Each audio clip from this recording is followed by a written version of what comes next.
Bonjour à vous et bienvenue dans cette nouvelle vidéo où je parlais de Fujifilm. Donc on est encore dans le mois de Fujifilm, ce mois de mars va être le mois Fujifilm. Donc cette vidéo devait sortir un peu avant. J'avais eu cette... comment dire ça, j'avais fait cette vidéo dans la forêt mais il y avait tellement de vent qu'on ne m'entendait pas. Donc c'était pas très agréable. Donc je vais recommencer maintenant. Et donc, si je parle de Fujifilm, c'est vraiment de son approche qui est vraiment assez, comment dire, particulière par rapport aux autres marques. C'est pour ça que je voulais un peu en parler avec vous. Donc ce sera du blabla, donc si ça ne vous intéresse pas, vous pouvez tout de suite passer à une autre vidéo. Mais on va commencer tout de suite pour ceux qui veulent bien continuer. Donc Fujifilm, c'est un fabricant d'appareils photo et surtout de pellicules, d'objectifs pour le cinéma, mais c'est aussi un fabricant de cosmétiques, parce qu'apparemment, ce qui sert à faire les pellicules est, à la base, la même chose que pour faire de la cosmétique, donc pour comment dire, se diversifier et faire en sorte d'être profitable. Fujifilm s'est diversifié vachement et c'est cette approche que je trouve assez intéressante chez Fuji, c'est que plutôt que d'essayer de forcer un marché et si ça marche pas, ils le quittent et c'est tout, ils vont avoir plein de petits marchés qui peuvent plus ou moins marcher les uns avec les autres et faire en sorte que par exemple les Fujifilm X existent, ce qui n'était pas comment dire, à la base vraiment quelque chose qui allait de l'avant et qui marche vraiment très bien aujourd'hui, et c'est pour ça que j'apprécie Fuji. Donc du coup, évidemment on va y venir, ce que je voulais dire dessus, c'est que quand Fujifilm a vraiment une approche assez différente de la photographie que les autres fabricants, ils vont avoir vraiment quelque chose où ils cherchent vraiment à avoir un look à leurs appareils photo, mais aussi d'avoir les fonctions qui vont avec. Donc on va avoir des appareils photo qui ont des fonctionnalités très modernes, peut-être pas forcément les plus innovantes, mais qui restent beaucoup dans l'air de temps, tout en ayant des appareils photo qui vont être d'inspiration un peu vintage et assez intéressante à toucher et à regarder. L'intérêt que va avoir aussi Fuji, c'est d'essayer de réfléchir avec son époque et de proposer des solutions à son niveau qui permettent aux photographes aussi d'avoir une solution pour prendre des photos qui est beaucoup plus pratique que ce que font la plupart des fabricants, à savoir que par exemple pour sa gamme X, Fujifilm a fait le choix de prendre de l'APS-C, ce qui est très intéressant, et je cite, et s'ils ont choisi de faire juste de l'APS-C, c'est qu'ils disent que au final c'est suffisant dans la plupart des situations, ce qui est assez comment dire, cohérent. Au final, l'APS-C, ça va juste un peu problématique si vous voulez vraiment prendre des photos en très basse lumière, et si vous êtes limité, vous prenez un pied et ça peut marcher. Donc vous pouvez quand même essayer de le faire, à savoir que vous aurez une qualité moins bonne, mais vous pourrez quand même faire des photos avec un APS-C avec des hauts ISO sans problème. Et donc c'est ça qui va être très intéressant, c'est que c'est une gamme d'appareils photo qui permet aux débutants de ne pas se sentir lésés par rapport aux professionnels. Ce qu'il faut savoir, c'est que par exemple toutes les marques prennent l'APS-C, toutes, Nikon, Canon, Sony, la plupart des marques qui existent aujourd'hui prennent l'APS-C pour leur gamme un peu bas de gamme, et donc si vous voulez aller chez le professionnel, vous allez prendre ce qu'on appelle le plein format. Et donc le plein format, c'était le format 35 mm qui était utilisé du temps de l'argentique, qui était d'ailleurs à l'époque, c'est ça qui est marrant, pas le format le plus intéressant, hein, c'était vraiment sur les moyens formats que les professionnels en termes de qualité d'image voulaient avoir des boîtiers, et là ça s'est vraiment recentré sur le plein format et cette APS-C. Donc ce que va avoir d'intéressant Fuji par rapport aux autres marques, c'est de proposer une gamme d'APS-C cohérente qui marche à la fois pour les professionnels et les débutants. Ce que font les autres marques, donc du coup comme je le disais, c'est de fabriquer des optiques pour leur plein format qui peut s'adapter sur les APS-C, puisque comme le capteur est plus petit et en général ils utilisent la même monture pour les deux gammes, mais du coup vous êtes obligé d'acheter des objectifs chers qui seront rentabilisés et où vous aurez pleinement leur potentiel que lorsque vous irez sur le plein format, alors que Fuji a choisi de faire des objectifs juste pour l'APS-C, ce qui permet d'avoir des gains de place et souvent de prix. Alors ça ne va pas sans contrepartie, mais je ferai sûrement une vidéo là-dessus pour comparer l'APS-C et le plein format. Mais ce qu'il faut savoir, c'est que du coup lorsque vous débutez, par exemple vous voulez acheter un appareil photo soit d'occasion, un XT10 ou un XT20, ou si vous voulez par exemple un XT100 ou un XT200, vous pouvez tout de suite ensuite acheter des optiques qui vous serviront des années plus tard lorsque vous aurez votre version plus professionnelle avec plus d'argent, ce qui est vraiment intéressant puisque vous n'avez pas besoin de vous dire ah mais attends, mais si cet objectif là c'est intéressant mais je dois tout vendre, puisque ce qui est très intéressant dans la photo, c'est évidemment de garder ses objectifs. Mais lorsque vous êtes sur APS-C, souvent vous ne pouvez pas le faire, il faut directement investir dans des objectifs qui font plus de 1000 €, ce qui est un peu embêtant, alors que Fuji vous donne la solution. Vous n'avez pas besoin de changer vos objectifs à chaque fois que vous changez d'appareil photo. Après, ce que va avoir Fujifilm d'intéressant, c'est vraiment son choix dans tous les appareils photo qu'ils ont fait, à savoir cette approche, un peu du, on va dire, un peu du style. Hein. Ils essayent de creuser leur concept et de proposer quelque chose d'intéressant aux photographes. Après, ils ont une histoire beaucoup plus de faire des pellicules, mais ce qui va être intéressant sur leur gamme d'appareils photo, c'est qu'ils vont essayer de faire quelque chose qui est différent des autres tout le temps. Par exemple, quand ils ont fait leur moyen format, ils ont décidé de faire un 6-8 alors que tout le monde faisait plus du 6-7. Ça a été quelque chose d'assez intéressant, c'est les GF 680. Et ils ont fait plein de rangefinder en moyen format qui étaient très intéressantes et qui coûtent encore très cher aujourd'hui. Mais du coup, lorsqu'on revient au système X, ils vont faire en sorte que, par exemple, ils adaptent leur pellicule. Je dis adapté parce que leur style de pellicule c'est bien des styles et c'est pour ça que des fois on retrouve pas exactement ce que fait une pellicule sur les styles de Fujifilm, parce que ce qu'il faut savoir c'est que c'est assez difficile de restituer une ambiance ou un style d'une pellicule, parce qu'une pellicule à l'époque c'était faite avec un ISO et avec une balance des blancs particulière, alors que vous pouvez pas créer un style et dire bah non, vous gardez votre mauvaise balance des blancs et du coup vous aurez quelque chose qui est rouge en intérieur ou bleu en intérieur et qui sera correct en extérieur. Ça il faut éviter, je pense, quand on fait des appareils photo numériques. Donc c'est pour ça qu'ils ont décidé de faire des styles et que ça correspond plus ou moins à ce que c'était censé donner du temps de l'argentique, mais c'est une approche vraiment très intéressante et qui donne des JPEG vraiment très intéressant. Ce qu'il y a aussi d'avoir d'intéressant,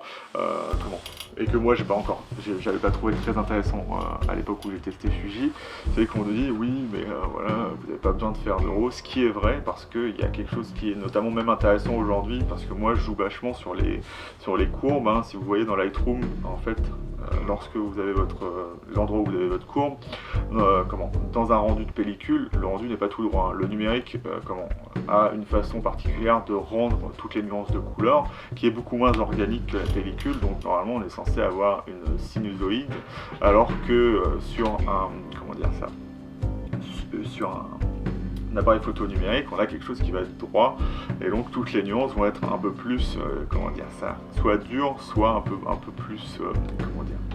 électronique, artificiel, on va dire ça comme ça. Et donc ça vous permet dans l'appareil photo de déjà régler la courbe,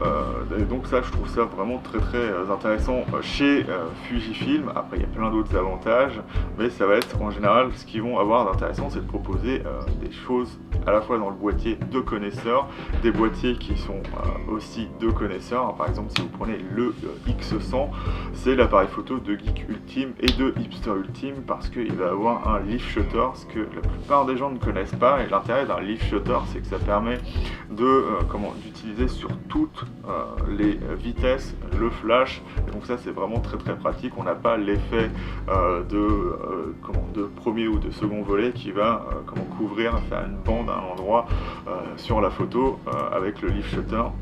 Le seul problème du leaf shutter, c'est que suivant vos ouvertures, vous n'allez pas avoir le droit à la même vitesse maximale. Donc ça arrive que sur le X100 vous soyez limité dans certaines conditions. Mais voilà. Et pour revenir du coup sur cette approche un peu hipster, c'est aussi ça que va avoir d'intéressant Fuji, c'est que au lieu de segmenter juste sa gamme, à savoir vous avez l'appareil photo pas professionnel et vous arrivez à l'appareil photo le plus professionnel, ce qui va avoir d'intéressant Fuji, c'est que vous allez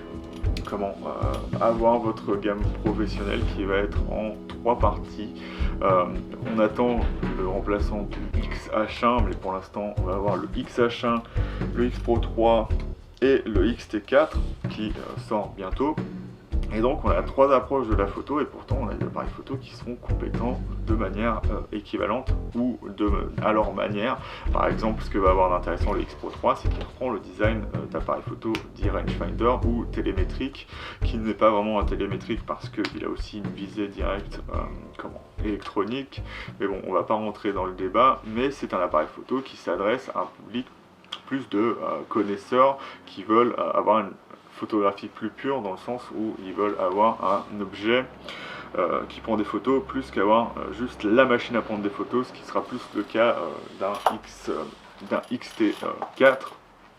même si un XH2 sort, il sera encore plus capable de ce côté-là que le XT4, et le XT4 c'est un peu l'approche entre les deux, à avoir plein de molettes un peu partout pour avoir un peu cet aspect un peu organique et un peu, retrouver un peu de fun dans la photographie. Et c'est ça qui va être intéressant chez Fujifilm au final, c'est essayer de trouver l'expérience spéciale qui va vous faire plus apprécier la photo plutôt que de juste prendre votre appareil photo et que ça marche. Par exemple le Z6, je l'adore, mais au final c'est pas l'objet que je trouve le plus sympathique du monde. Ça prend des photos très très bien, ça prend des vidéos très très bien, hein. C'est vraiment génial, hein. Par rapport aux 80D que j'avais avant, c'est le jour et la nuit, même si l'autofocus est un peu moins bon que le dual pixel. Mais voilà, quand vous allez sur Fuji, c'est vraiment pour avoir cette approche un peu différente. Alors, après, j'ai fait que l'éloge de Fuji depuis tout à l'heure. Il y a bien évidemment des défauts à avoir une démarche telle que celle-là. Ils vont avoir, comme on l'a dit, de plein format, et du coup ce que ça fait, c'est que ça donne des appareils photo qui sont légèrement moins compétents en qualité d'image que d'autres dans certaines conditions bien particulières, parce que leur traitement d'image est quand même magnifique, donc ça égale le plein format dans beaucoup de situations. Mais si vous voulez vraiment avoir une qualité d'image vraiment plus haute, mais pas forcément les hauts ISO, parce que les pleins formats c'est encore un peu compliqué au niveau du processeur, voilà. Et donc ce que ça va avoir comme désavantage, hein, c'est que lorsque vous faites de l'APS-C, vous avez tous les défauts de l'APS-C. C'est que Fujifilm a eu la démarche de dire on veut faire des appareils photo de qualité mais moins cher. Mais évidemment, comme tous les systèmes, comme le plein format a des compromis par rapport au moyen format, l'APS-C a encore plus de compromis, notamment une netteté qui peut être pas forcément super sur les bords, notamment parce que Fuji a choisi de faire des optiques qui sont très nettes au centre, mais qui vont facilement montrer de la distorsion, notamment dans les grands angles, mais qu'ils corrigent très bien, mais au prix d'un piqué un peu plus mou sur les bords. Donc voilà, ça reste pas le système parfait, hein, même si beaucoup de fugistes vont le dire, hein, parce que je trouve ça quand même aberrant, de juste dire c'est mieux qu'un plein format. N'utilisez pas de plein format. Ça reste quand même meilleur dans beaucoup de situations, et il y a beaucoup plus de flexibilité à utiliser un plein format qu'un APS-C. Mais l'APS-C a quand même des avantages, notamment lorsque vous voulez vous mettre à faire des photos téléobjectifs. Bon, vous n'aurez pas d'avantage chez Fuji parce que le seul téléobjectif de qualité qui existe, bien qu'il y ait le 100-400 qui est intéressant quand même, hein, je dis pas qu'il n'est pas de qualité, mais si vous voulez une ouverture constante, très très grande pour pouvoir prendre des choses genre des animaux, vous êtes coincé avec le 200 mm f2 qui coûte vraiment trop cher pour ce que ça apporte, hein. Vous prenez un APS-C Nikon ou Canon, vous mettez le 200 mm dessus, f2, ça coûte beaucoup moins cher. Pas beaucoup moins cher, c'est dans les 2000 € moins cher, voire un peu plus. C'est quand même un peu dommage de ce côté-là, donc il faudra voir ce que donne Fuji, mais l'APS-C c'est quand même un avantage de ce côté-là, c'est que par exemple vous pouvez prendre des objectifs